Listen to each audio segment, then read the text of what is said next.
Perfect. Well, thank you, Tanya. And hello, everyone. Good morning, afternoon, wherever you are. Thanks again for joining us today. My name is Corey. I'm a second-year doctoral candidate from the University of Houston Clear Lake. I want to welcome you all to this excellent talk we have today. We have two excellent presenters with us, Dr. Matthew Press and Dr. Eleanor Anderson. And today they're going to share with us a run through, a summary of findings, and answer some questions about the implementation of the University of Pennsylvania Integrated Behavioral Health Program. So what I'd like to do is we'll go ahead and dive right on in. See if I can get this slide work. All right. So what we wanted to do is just maybe a brief explanation of the program, some of the summary of the findings that you all have, just some more information about the really wonderful work you all are doing. All right, sounds good. Did you want me to share my screen, or should I just kind of talk off the cuff? If you'd like to share your screen, please, I can go ahead and stop share. And okay, yeah, great. Let me go ahead and do that. Perfect. All right. Can you see that? Mm-hmm. Okay, great. I can never tell if you guys are seeing my thumbnails or not. So thank you guys so much. I'm here with Dr. Matt Press. We're from University of Pennsylvania, and we are delighted to be among like-minded people who believe in the power of integrated care. And we just wanted to, I guess, briefly go over sort of our thought process in creating the program and how we've structured it, some of our results, and then mostly just have a conversation, as Corey said. So with that, I'm a consultation liaison psychiatrist by training, and I am the chief of integrated services for the Department of Psychiatry at Penn. And Matt, do you want to introduce yourself real quick? Sure. I'm Matt Press. I'm a general internist, primary care physician, and I lead our primary care network in the University of Pennsylvania Health System.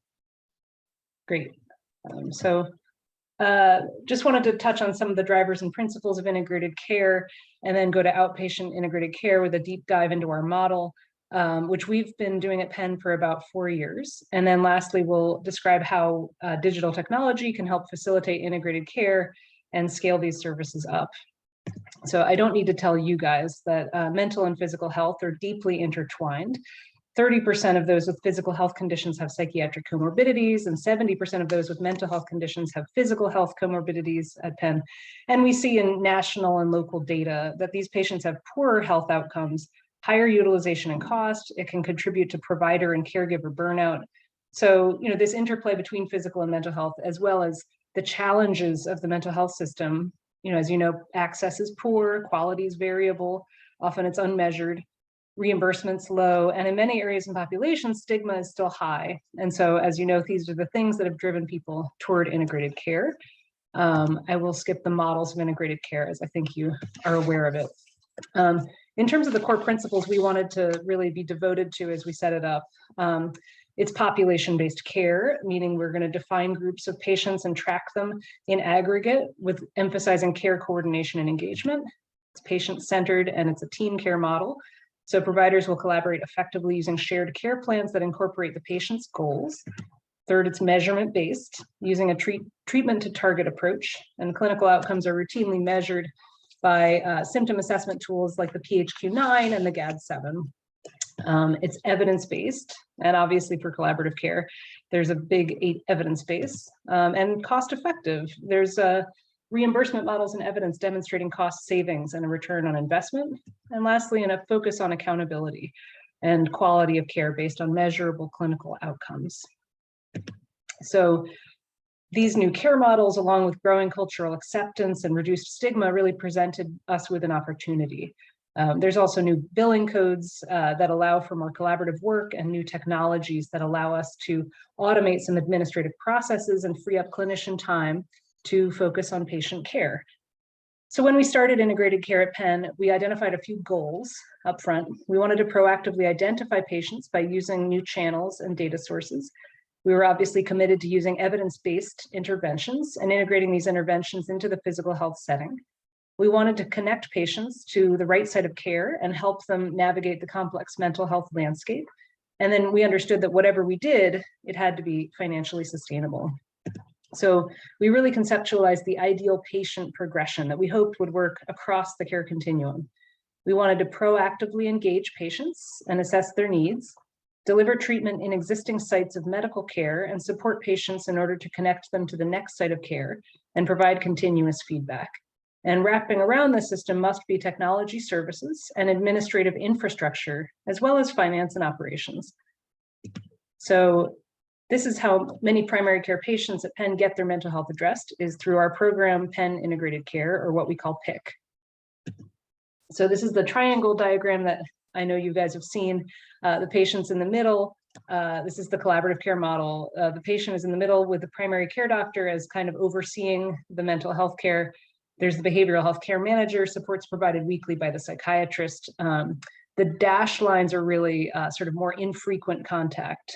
So really it's the care manager driving the running the show, conducting brief psychotherapeutic interventions, consulting with the psychiatrist for med management advice, administering validated scales, and the results are remarkable. I mean, as you know, the collaborative care really allows for a 60% increase in response to mental health and substance use treatments, 6-to-1 return on investment for patients via decreased medical spending, and a reduction markers of chronic disease, ED visits, and hospitalizations.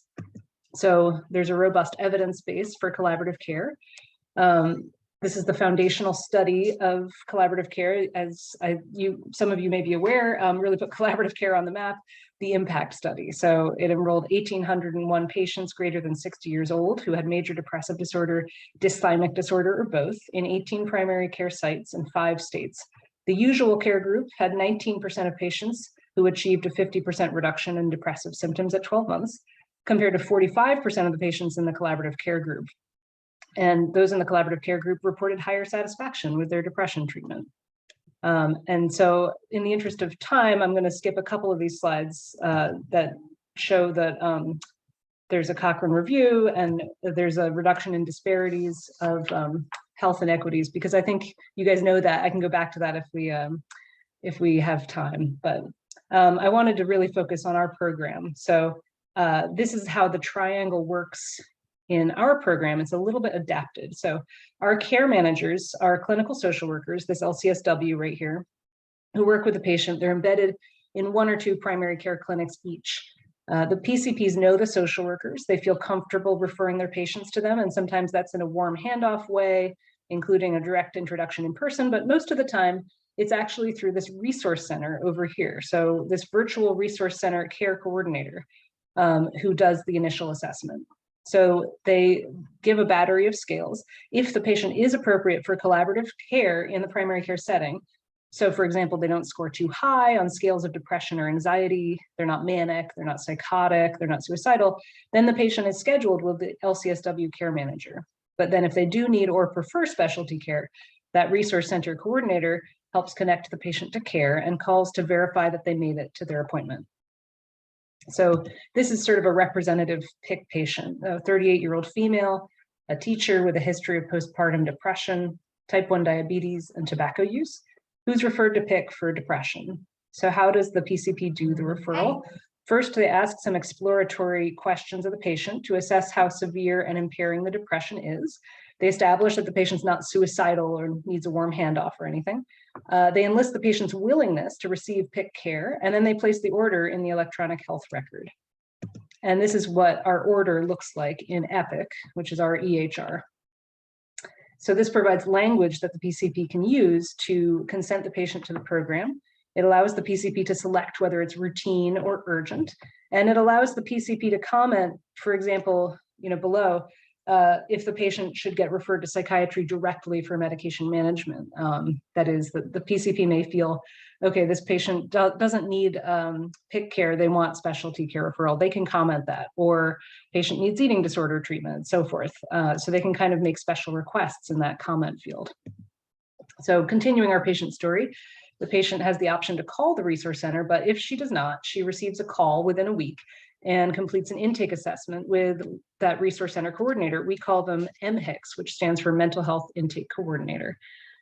And that's a bachelor's level staff member who has received specialized training in how to perform these intakes. So these are not, psychologists or clinicians per se. And the intake consists of numerous validated scales, including the PHQ-9, GAD-7, PCL-5, and so on. And then the Mhic identifies our patient as having moderate depression and anxiety and is therefore appropriate for the primary care setting. And so you can see a representative note from the resource center in the chart saying this is the reason for depression, this is the summary scores, here's the plan. Thanks for the referral. We completed this assessment. The patient is scheduled with the MHP, which stands for mental health provider, in the primary care practice on this date at this time. And they know to call back if they have questions or need to reschedule. So continuing that story, the behavioral health provider confirms that moderate depression and anxiety and begins brief CBT to help patient identify maladaptive thoughts. These are pictures, these are not stock photos, they're just high quality pictures from a little video that was done early on with one of our social workers, Rita, and our psychiatrist who founded the program with Dr. Press, Cecilia Livesey. So they review the case with the psychiatrist weekly. And then there's our registry as an example. So they look at patient scores on these validated scales for these, in this case, the PHQ-9 and GAD-7 to ensure patient improvement. So we were confident that clinical model would work, but we were less sure about how to finance the program. So typically collaborative care programs had historically been grant funded or had billed traditional psychotherapy codes, but 5 years ago, new codes were created by CMS, and Dr. Matt Press, who is on the call, helped write the codes and was hired to lead the primary care service line at Penn. And I think it's really fascinating that these codes are time-based and can really include all sorts of activities or any medium of communication. So to really reimburse for the time and the care coordination, which is really the special sauce of the improvement, I think. So you can bill for a call or email to the patient and so forth. You can bill for supervision between the psychiatrist and the MHP, collaboration between the PCP and the MHP, and e-consults, just to name a few. And they're billed through the medical insurance, which means you don't have to worry about behavioral health carve-out insurance. So the way we organize it within Penn is where does this live? Who owns it? So currently PIC lives in a shared services and accounting unit, what we call shared AU, and the risk is shared between the Department of Psychiatry and primary care practices. So it's a great example of how establishing a shared service model is effective in developing new programs across entities and departments. So what are our outcomes? So in about 4 years, we've had over 20% of patients in the PIC primary care practices have been referred. So this is over 26,000 patients, predominantly female, middle-aged on average. And we're interested to see that these weren't sort of the worried well, these are a bit more severe, you know, they fall in the moderate range, those PHQ-9 and GAD-7 scores. And the other data point that we found fascinating was that half of them were already on psychotropic medication, but they were having side effects, or some of them were not adherent, or they were being undertreated. So we found that we were catching patients who may have otherwise fallen through the cracks. If a PCP is concerned about a patient's safety, they can do a warm handoff, obviously, as we said, but over 1,000 patients who didn't fit this criteria and had been referred to our resource center got screened positive for suicidal ideation, and they were connected with care urgently. And then others we caught screened positive for active mania, psychosis, and PTSD, as well as alcohol and drugs. So patients who go through this assessment are triaged using decision support technology. And as you can see, they can do primary care, specialty care, substance use care, or for mild symptoms, self-directed resources like online CBT. So typically our care manager will carry about 80 patients at a time for 2 to 6 months. They'll do brief therapeutic interventions such as behavioral activation, motivational interviewing, problem-solving therapy, brief CBT, and mild substance use care. The urgent warm handoff is really reserved for high acuity cases. So every case is discussed in supervision with a psychiatrist, as well as in ad hoc meetings with PCPs. And then the PCPs and psychiatrists can also communicate directly through e-consults or phone calls. And one great thing about collaborative care is that that takes that scarce resource of a psychiatrist and really increases the impact like tenfold by having the psychiatrist in the supervisory role. In terms of our outcomes, depression and anxiety scores, they're about 45% remission for depression and anxiety, which is consistent with the literature. So in terms of scaling integrated care, it's about the people. I think, first and foremost, because that's how we're delivering the care. You know, it's really good people. So it's important to retain talent by investing in training and flexible work arrangements, to develop technology-assisted processes to scale, and look more broadly at leveraging the principles mentioned at the beginning of the presentation to try to treat mental health really across the whole care continuum. So we've begun to design and pilot a digital assessment tool that would allow patients to go through that PIC triage process on their phones, avoid the phone tag with the resource center, and then self-schedule with a PIC care manager if the triage logic deems that appropriate. So we've set up rotations for psychiatry and medicine residents in integrated care. We've got social work students rotating through our program, and I just found out that one of them wants to interview with us to become a MHP, which is great. So we've really found this pipeline to be essential. But we're also working to retain our current employees by offering specialized training in areas such as trauma, sleep disorders, and addictions. We're hoping to hire a health psychologist to design and implement a training curriculum for our mental health providers in PIC. And I'm hopeful to expand our offerings to CBT for fatigue, CBT for pain, and so forth. And we have to continue telehealth. And so that provides convenient access for patients, but also allows us to leverage providers across different practices. And then lastly, we want to support these mental health providers in finding formal mentorship and creating clear career pathways.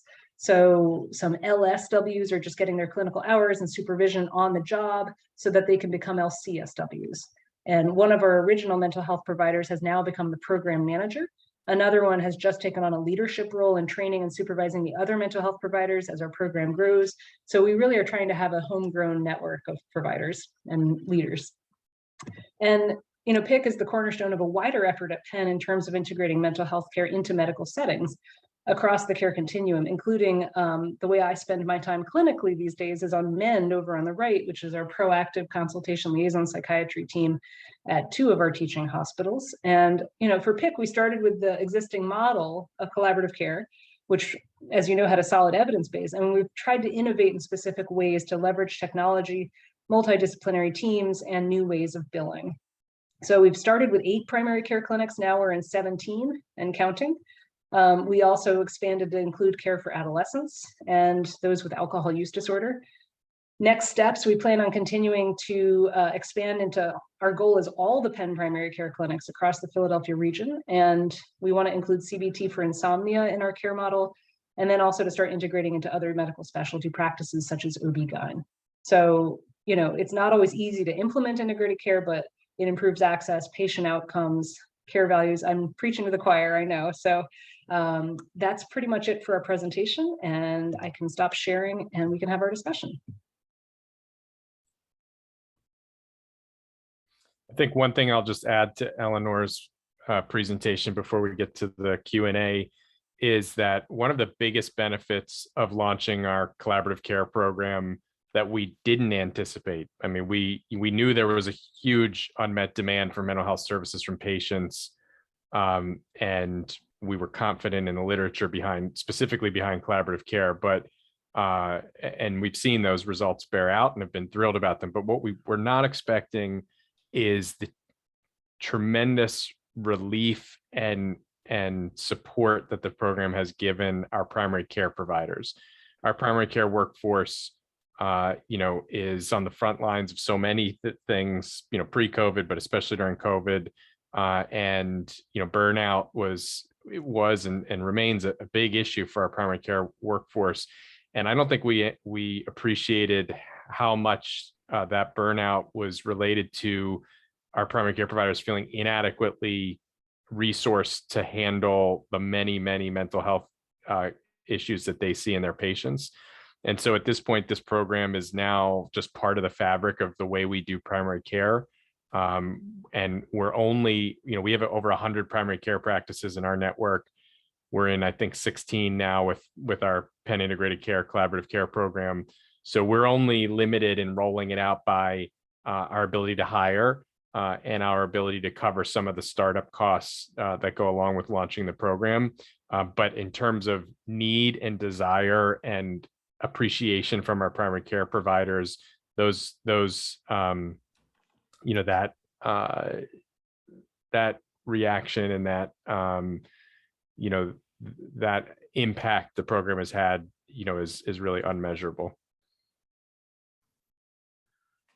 Well, I really appreciate that excellent description. That breakdown was really helpful. So thank you both for that. And I think that's one of the things that we all strive for on this call, is trying to help our primary care providers and our physician coworkers as much as we can.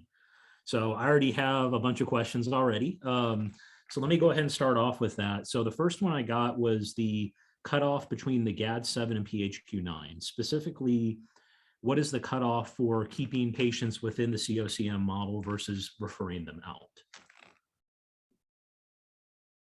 Yeah, so that we recently changed that actually over the last year. So it started out as 17 being the threshold to refer out.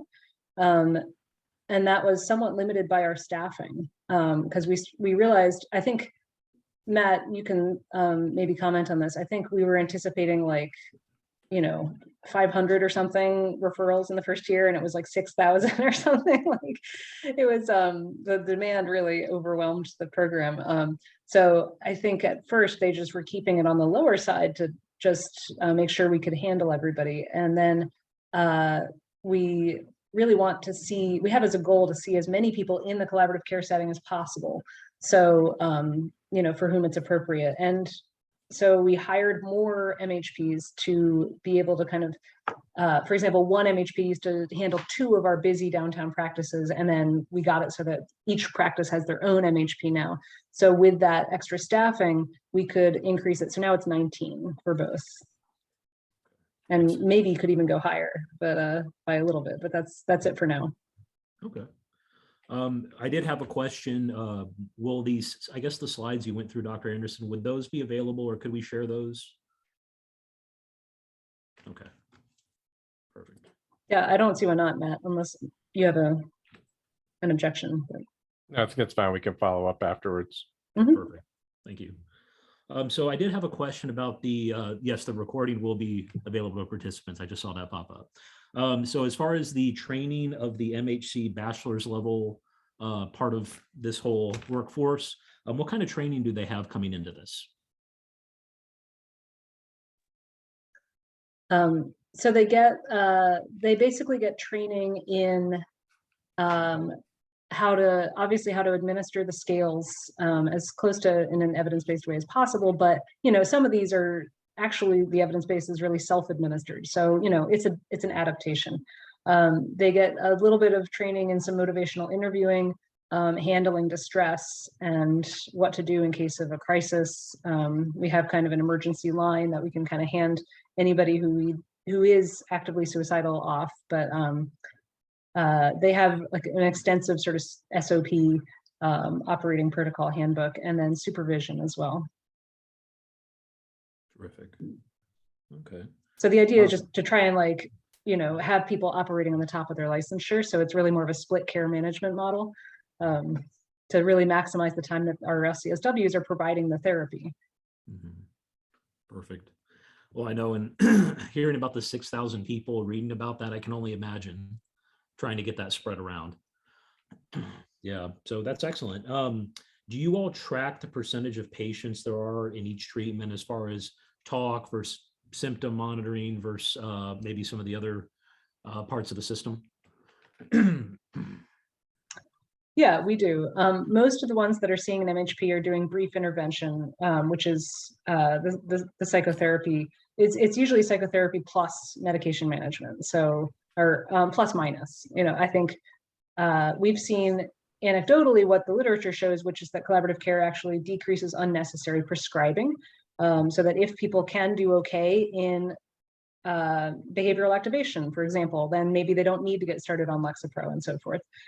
So most of our episodes that we are tracking are this kind of either psychotherapy alone or maybe some med management thrown in there, but it's relatively more intensive tracking. We do have medication management, which is a little bit less intensive, but that's relatively rare. Perfect. As far as the MHIC, was this always part of the process, or did you have maybe some of your LCSWs initially completing intakes? I could take that one, Eleanor. So that was actually always part of the process, and we were inspired and advised by one of the leaders of the VA health system who implemented their collaborative care model, Dr. Dave Oslin, who's a psychiatrist at Penn. He, from his experience, felt that if we had the care managers in the practice doing the initial assessments, that they would be given the tremendous unmet demand, they would be overwhelmed and would spend all day, every day doing assessments and would never actually be able to care for a panel of patients. So from his experience at the VA system, there was benefit to pulling the initial assessment out of the practice. Now, having said that, in the event of a crisis situation, generally speaking, the behavioral health care manager or mental health provider, we call them, in our practices are available for a warm handoff. And so they can and will do the assessments at that time. But that was a specific design. And I would say that he was right. Given that tremendous demand that Eleanor talked about, our care managers would have been overwhelmed. So I think it was the right decision. I think it's given us some efficiencies that we wouldn't have had otherwise if the care managers were doing their initial assessments. Now, it does mean managing it, essentially a phone outreach kind of center, and so that has its own unique challenges. But I think in terms of overall efficiency of the model, it's been a positive. Excellent. Thank you for that.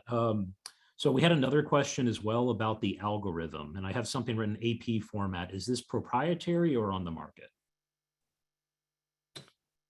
So this is, I think the question is referring to when the initial assessment is done and the mental health intake coordinator is going through the battery of assessments, the algorithm that helps dictate whether the patient is appropriate for collaborative care in the primary care practice versus specialty care.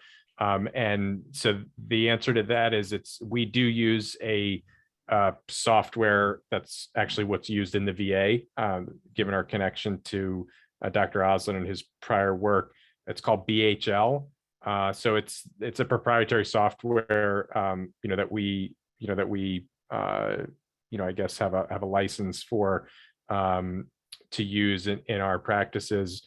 Having said that, the instruments that we're using, the assessment scales, are obviously all publicly available. It's just a matter of how you set the algorithm. Perfect, thank you. As far as managing the billing and the billing rules, as far as what you can bill for within a calendar month, how do you all do that? Well, it's challenging. So I will say the great thing about the billing codes is that if it were not for the billing codes, we would not have a collaborative care program. I can tell you that 100%. So we now have collaborative care in 16 primary care practices and have served over 20,000 patients because of those billing codes. On the flip side, the billing codes are admittedly a bit challenging to work with, particularly I think because we are, especially on the medical side, and keep in mind these are codes that get billed to the quote unquote medical insurance for the patient, and these are billed under the primary care physician's or primary care provider's name. We're just not used to doing time-based billing in general. There are some parts of the healthcare community that are, but generally primary care this is not something that we're familiar with. And the other big challenge has been the electronic medical record, and we use Epic, did not have any support built into it for documentation of collaborative care and navigation, let alone the billing piece of it.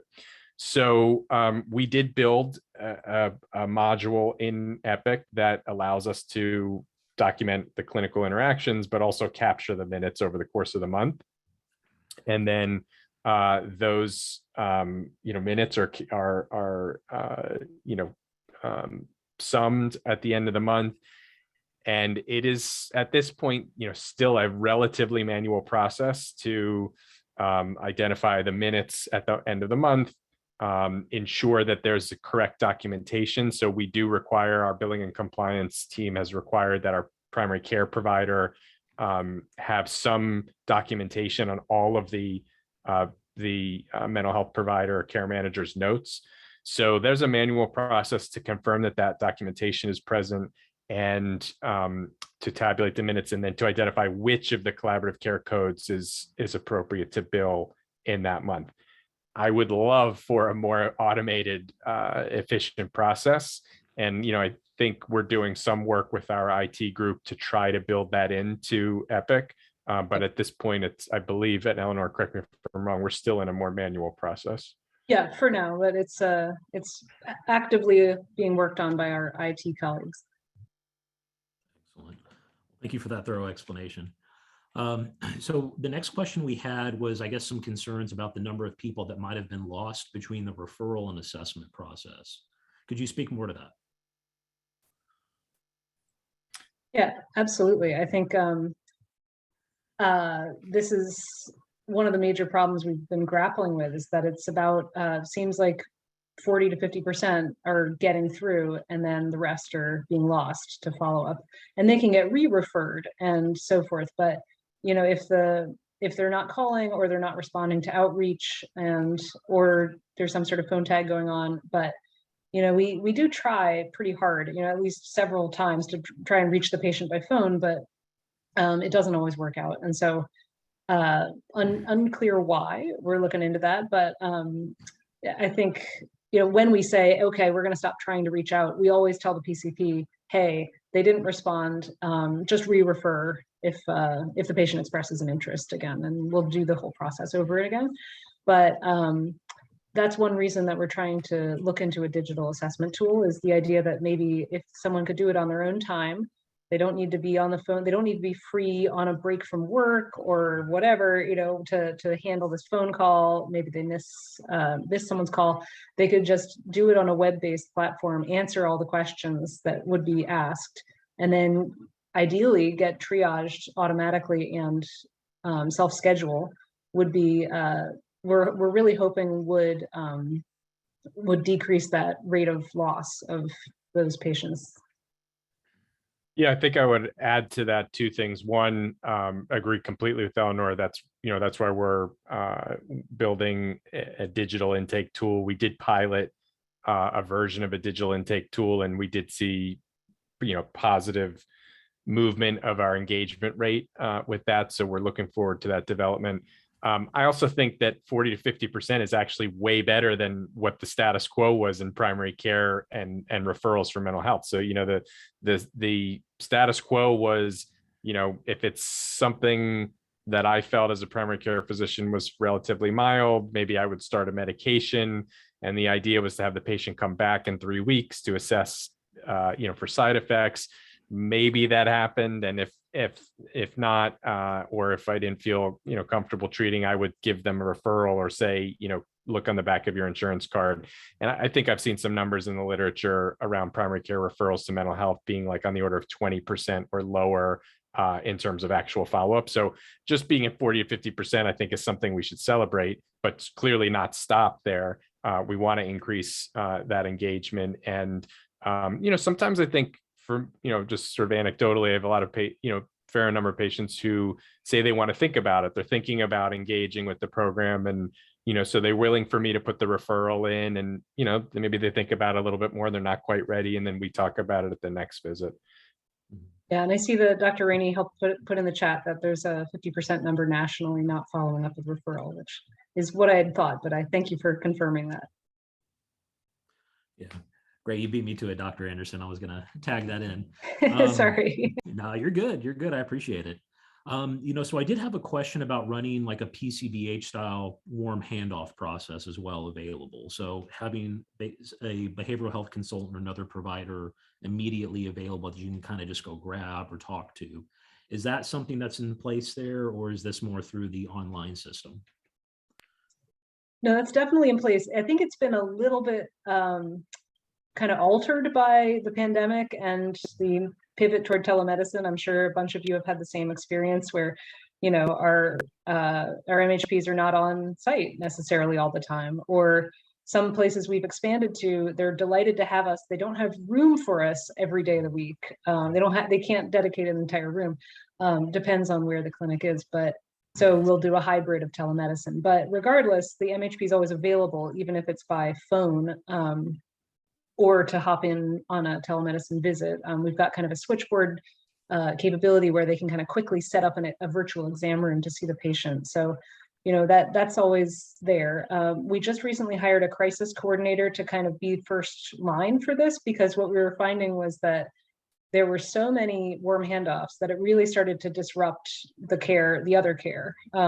And we don't, we're not billing for that because the patient's in distress or they're suicidal, and nobody's going to read the consent language and start being like, you know, hold them to that. So we're just kind of doing the care. And so it was very disruptive to, and worsening the MHP's morale, but we were also losing that revenue. And so we just calculated like, hey, if we actually hire a person who knows crises to handle these, it'll actually streamline our care a bit. And just to reiterate, the other, I think somewhat unique part of the program, it's not quite crisis care, but it's sort of a higher level care, is the e-consult to the psychiatrist. So through the program, and this actually applies not just to patients who are currently enrolled in an episode of collaborative care, but I have the ability to put in an e-consult request to the consulting psychiatrist that works with my mental health care manager, and ask a question about medication tapers or medication interactions or that kind of thing. And that's been extremely well received by our primary care clinicians. Excellent. Yeah, well, it sounds like, that's a great structure in mind, having that specialist first off available for dealing with the crises, as many as they're, kind of coming at you, but also as far as the availability of the consultation psychiatrist, I think that's great. So we do have a comment. I'm going to read off what it says. Hello, I'm a clinical director for a mental health private practice. I'm in the process of having conversations about the need for integrated care with our local PCP in the area. Any suggestions on how to get the conversation started? Also, are you LCSW, I guess that's building separately, or are they billing separately, or are they paid by the medical practice, like a salary? So first of all, yay, this is exactly what we need. We need mental health providers and practices working with our primary care practices throughout the country. And in fact, there's some legislation that was introduced by a number of medical societies, American Psychiatric Association, American College of Physicians, and others, or I should say endorsed by those organizations, to create regional technical assistance centers that would help actually convene and sort of match mental health providers with primary care practices. So what I would suggest is, you approach your primary care, your neighborhood primary care practice, and ask, if they feel they would benefit from having a mental health resource that's completely connected with the care that they're delivering for their patients. And if so, I think then that's when you need to sort of, cut to the chase and start talking about the billing codes, because that's how that practice is going to be able to support this. You may have some practices that are in other types of payment arrangements where they might have like a global budget, and maybe they could pay differently, not through the codes, but most primary care practices are going to want to bill the codes. And so basically what you would do is you would work out an arrangement, which is almost exactly what we do within our health system, which is primary care bills as codes. And then, we buy time from our psychiatry and mental health colleagues. So, you would say, well, we're going to have a social worker or a psychologist or whoever is going to play the care manager role, play that role. And so there's going to cost to that time. And then there's you have to have a consulting psychiatrist or psychiatric nurse practitioner. And there's a cost of that time. And so you would I think you would lump all that together, and you'd say to the primary care practice, this is how much. It's 0.2 of their time or 0.1 of their time, whatever it is. This is how much it costs. And we think that you have enough demand that you're going to be able to build the codes and you'll be able to pay it and hopefully at least break even on the way it works. So I think that's where I would start the conversation around the billing codes. And then, you can get into what the actual workflow would look like. Excellent, thank you. The next one is, do you have a specific process or criteria to refer patients to more traditional counseling models where the mental health provider is billing therapy codes? Yeah, so I did not answer I guess that the previous person asked a similar question, which is, do our social workers bill therapy codes at all? And the answer is no. All of the work that's done as for the primary care practices is under collaborative care. We actually do have some practices in our primary care network that had started to co-locate therapists in the practice prior to the creation of our collaborative care program. And they're doing that, and they those therapists bill mental health insurance for using the therapy codes. And I think it's going okay for them, but they've had some challenges, like those therapists fill up quickly, patients have no-shows, and it's unbillable time. So, I think we know that collaborative care is more effective clinically than co-located mental health services. So that was why we led our initiative with collaborative care. And then I think now that we've done it for 4 years, we've found that there's advantages over co-located or therapy billing, in terms of if somebody no-shows, you've got a whole panel of patients you can do other things with. And so that time you can still, count that time towards the billing codes. So could there be some future where you also have some co-located therapists there to do long-term therapy and bill therapy codes? I think, yes, that's possible. But as it stands right now, everything is done under the collaborative care codes. Yeah, and I think just there's a certain cutoff in a way, like if it's only part-time or if the care manager is underutilized, it's not going to be as financially sustainable, I think. So, I think financially, it probably doesn't make as much sense for us anyway. We also have some clinics where that primary care clinic site is, mapped to a local hospital, which doesn't have that, the site is not licensed to have psychotherapy provided there and so forth. So they would not be able to bill for those psychotherapy codes. But yeah, I guess in theory, you could do it. Thank you. I did have a follow-up to that. Is it possible to bill for the services of the MHIC, so the minutes of time for them, if you end up completing the intake and they follow up with the CoCM model? Yep. Perfect. Yeah, it is. So long as you meet the other criteria of the collaborative care codes. There is one general behavioral health integration code that was created by CMS that does not require a consulting psychiatrist. So that's time that can be used. And again, as long as it's under the indirect supervision of the primary care clinician. So that can be used in the case of the mental health intake coordinator. But to the extent the mental health intake coordinator is providing services like facilitated specialty referral, care coordination, motivation interviewing, et cetera, and there's supervision of the consulting psychiatrist, then you would be able to bill the collaborative care codes in that circumstance. Great. The next question says, does the e-consult get coded under the CoCM codes or a specific e-consult code? So we do not use the e-consult codes. We had tried that actually with other specialties, and it's challenging for a number of reasons. So if the patient is in an active episode of collaborative care, then yes, the time can be counted towards that. But if not, and the patient hasn't been consented and there's not an active episode, then those minutes will not count towards billing. So it's essentially a generous service provided by our psychiatry colleagues as part of the program. It would be difficult to only allow e-consults for patients in active episodes. And I don't know, Eleanor, if you know what the volume is like on the e-consults. There's really, I don't believe there's a lot of them. So No. I don't think it's a big drain on the consulting psychiatrist to do them, even if they're not counting towards billable minutes. Well, yeah, and I think the process that the PCPs have to go through in order to enter the number of minutes and find the navigator and so forth, I think probably does deter some of them. We might get more questions if it were very simple and just an order. Correct. Perfect.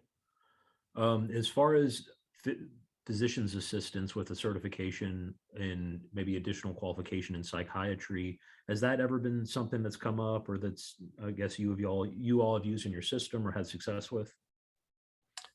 I think that's asking about like in the consulting psychiatry, psychiatric consultant role. We have not used physician's assistants or nurse practitioners. I think we had considered it at one point, but I don't believe we actually have ever done that. Is that right, Eleanor? Yeah, I think we explored it. I don't think we rejected it. I think we thought it is possible for, in this case, we were looking in particular for a psych NP, but it just, it didn't work out. But yeah, there's no reason I think that person, as long as they're familiar with basic, psychopharmacology, that for the mild to moderate anxiety and depression or whatever conditions they're going to be treated, and also that they understand the collaborative care model and can work, doing that population-based care, then I don't think there's a reason that couldn't happen. Okay, terrific. In terms of your mental health providers, do they ever provide any sort of connection to the psychiatrist with the patients directly, like themselves, or does it go through your system, or how does that work? Do you mean is the care manager connecting the patient directly with the psychiatrist? Yeah, so I think the question was referring to like more of the mental health providers, your licensed clinical social workers. Yep. Do they connect with the psychiatrist directly themselves, or do they go through like? Oh no, they connect directly themselves. So that's part that there's a weekly meeting. Eleanor can describe in more detail. That's also required in the billing process. Mm-hmm.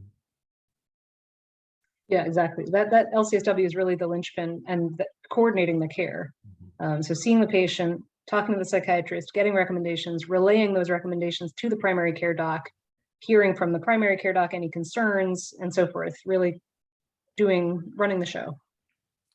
So I get, as a primary care physician, I get copied on at least once a month a note in which the care manager, the LCSW, is documenting their discussion with the psychiatrist about that patient.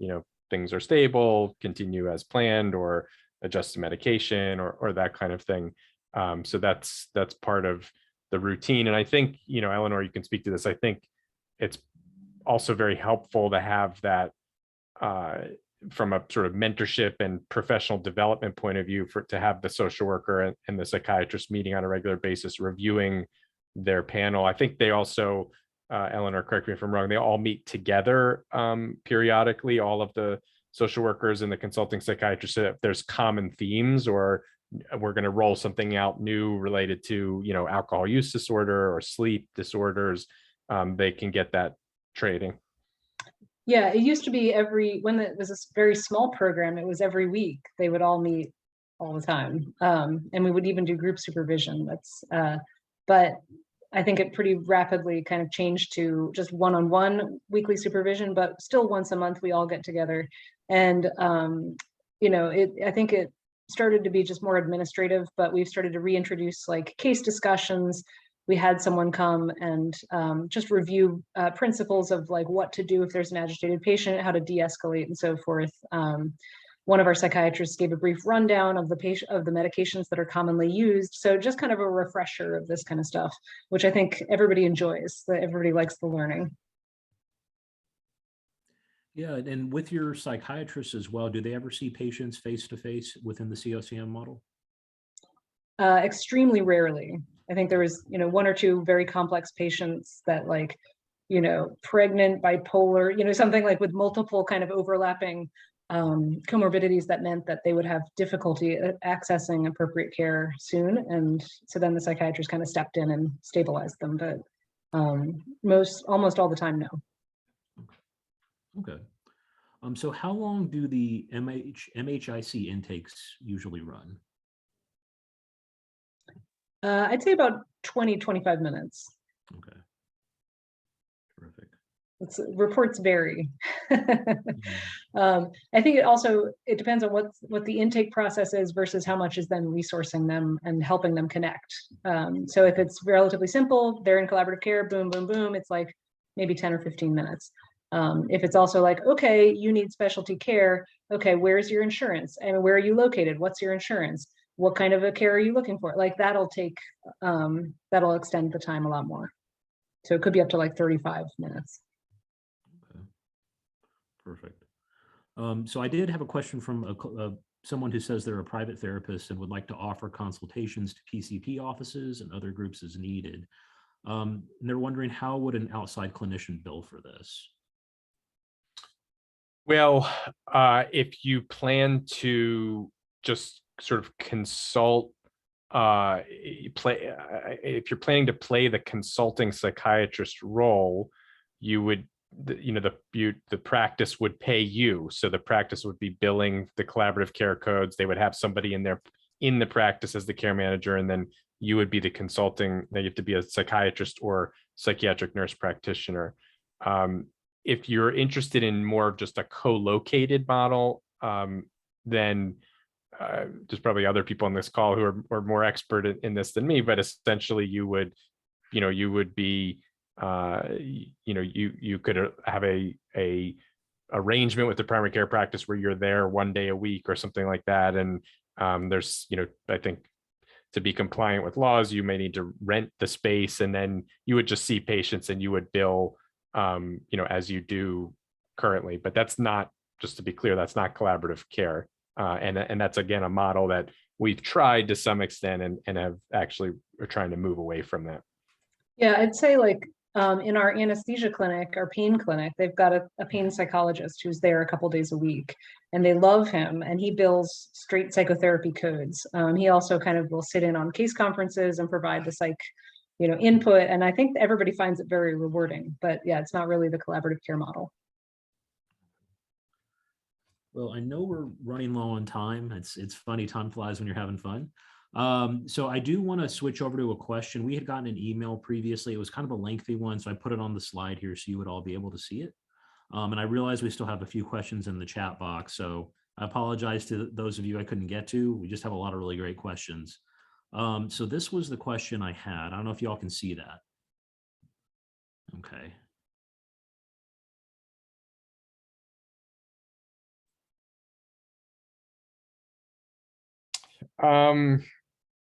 So I think the first question is really a billing question around whether the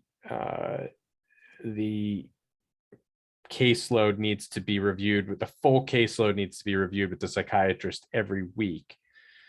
And I think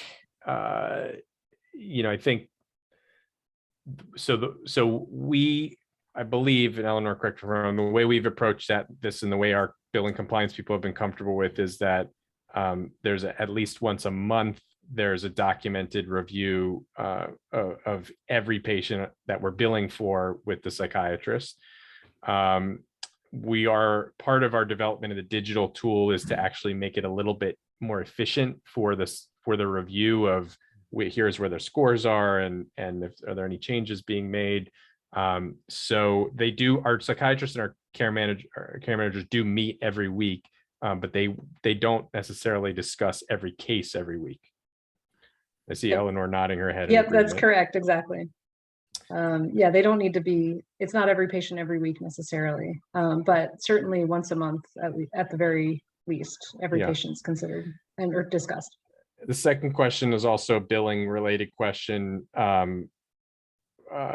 We were told that an attestation statement must be documented in all patients that are not reviewed.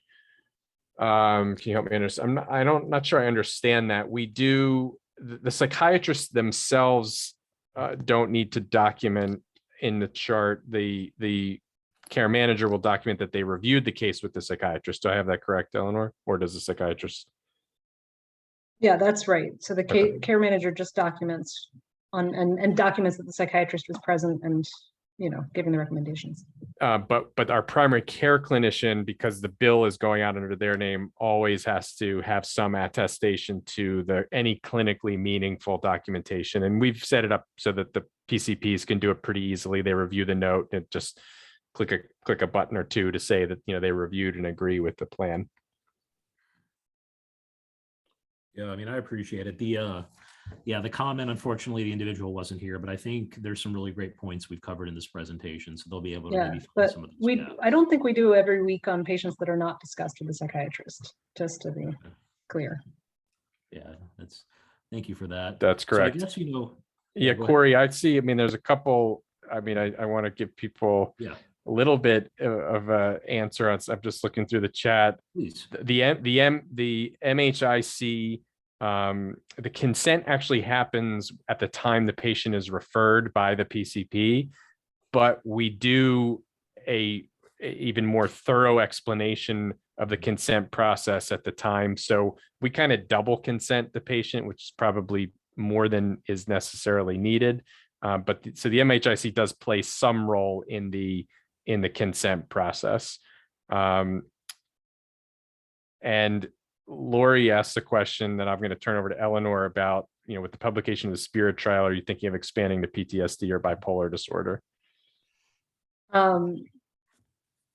Yes, I mean, so we're considering it. I think, we're lucky that we're in the Philadelphia area, and there's we're relatively rich in specialty care. I mean, when I read that article, I was imagining it more in kind of Iowa or someplace where there's, there's nobody. Like, it is the PCP. There's not even like a referral possible to a psychiatrist, as much. So I think that's we're going to kind of go again on the low-hanging fruit, like alcohol use disorder killing more people than opioid use disorder still. Like, I think that's what we're going to tackle, but it's certainly not out of the question. And there's a question, did we build the Epic registry ourselves? And the answer is yes. We built not only the Epic registry, but the whole everything, the navigator, the minutes collection, all of that was built in Epic. And if anyone's interested, we'd be happy to have our IT folks talk to anyone else to give them some tips.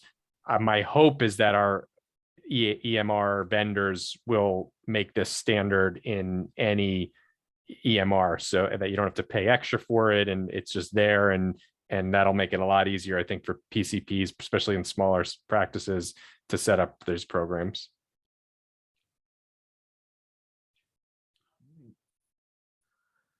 Well, Drs. Anderson and Press, thank you so much for this talk today. I mean, normally we have a lot of Q&A, but I really appreciate how meticulous you both were answering everything and, just really chiming in as much as you did. We really, really appreciate it. Our pleasure. Yeah. It's like nice to be around like-minded folks who have the same mission. Absolutely. Thanks for having us. And, if there's follow-up questions, feel free to share our email. We're happy to answer any questions anyone may have. Thank you so much for bringing your expertise to us today in this community conversation. We're very grateful. Thank you. All right, thank you.